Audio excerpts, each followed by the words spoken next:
آزادی دموکراسی گفته جار میزنند و هیچ نکی من همین آزادی بینم. بالای سرم همه خوجه‌این، برادرم خوجه‌این، عمکم خوجه‌این، پدرم باشن هر یک قدم من نظارت میکردن. حاضر باشد خدا از غضب زنک نگه دارد. با وجود این من به آزادی تن میدادم، خودم آزاد حس میکردم. اگر خوشتامن بالای سرم خوجه‌ای نمیبود، انا خوجه‌اینی اساسی. نه اکنون بعضی خوشتامن های هستند که همین که دختر خانه بخت گسیل کردن، داماد یا صاحب خانه می شود یا صاحب ماشین می شود.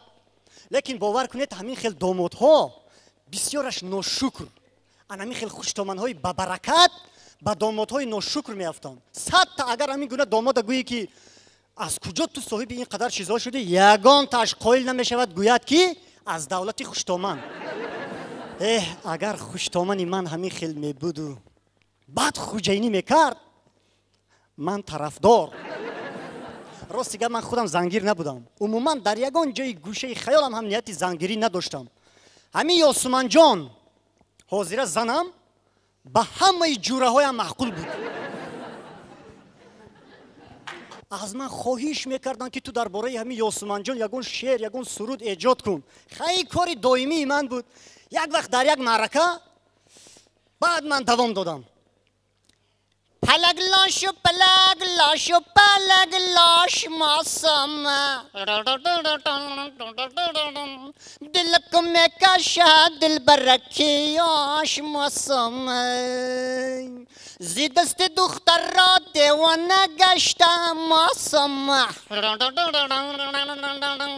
کدام روز بیافتم من با کوکتاش ماسم ماسم سلسله دار ابروانش دو میمار ماسم سلسله دار لبکان سرخی دار هر دو رخسار پودر دار سر شب تا به سحر فکری منو چهره یار ماسم سلسله دار. همین خوشتامنم دید که من بسیار سرود جذاب خوندم. بعدی معرکه آمد و گفت تو بسیار بچه با استعداد بوده، حاضر زمانه ده داماد ارزنده یافتن مشکل. همین سرودهایت هم همش در وصف یاسمن جان دختری من. خواستگارا روان کن ما راضی. آن همین خیلی دختر پیشکش کردند و ثانیاً یک بوقه، 2 سرکه، 3 قچقار قلین طلب کردن. باز برای مادرش حق شیر هم طلب کردن، برای پدرش هم حق. نه خیر راست گپ حاضر پدران حق دارند که حق شیر گیرن. و باور کنید دخترای حاضر باشی با نیستگین بیبی نان دیگر چیزای پدر میخرد کو. همه حق به حقدار رساندیم و عروس آوردیم خانه. بعدی توی خوشتامنم در یک معرکه گفته است که حیف یاسمن جانم در جای ناباب کلین شده رفت، شوهرش از سگ استخوان قرضدار. کای وای قرضاش کنه و بعد برای یاسمن جان دختری من اقلا یک پر کلوچ خره. انا همین تنهایی خوشتامنم به من بسیار سخت تاثیر کرد. ننگ کردم و خارج روان شدم. بعد 3 سال اویم پسرچه همون 2 ساله شدگی. خوشتامنم باشد باز به وی نامی رحمتی پدرش مونده است، غازی بیگ جان.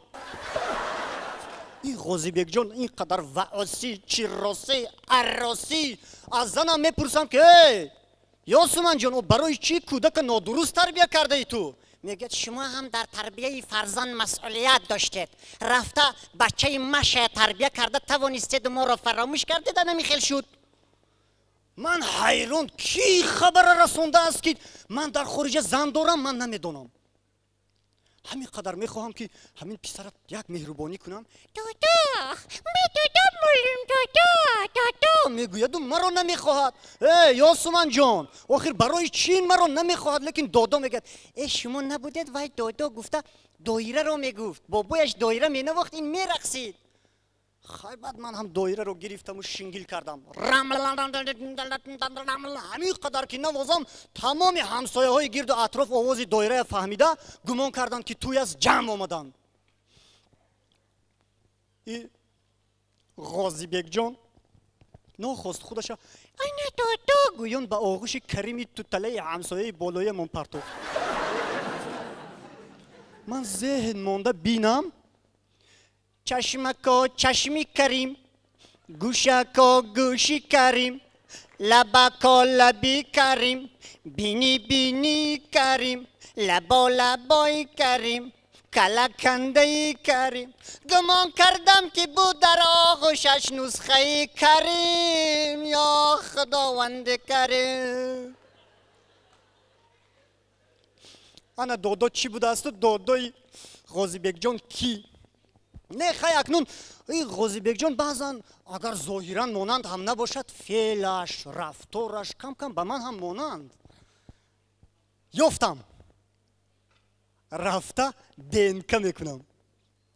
دینکا تو را رفته دینکا میکنم. واسما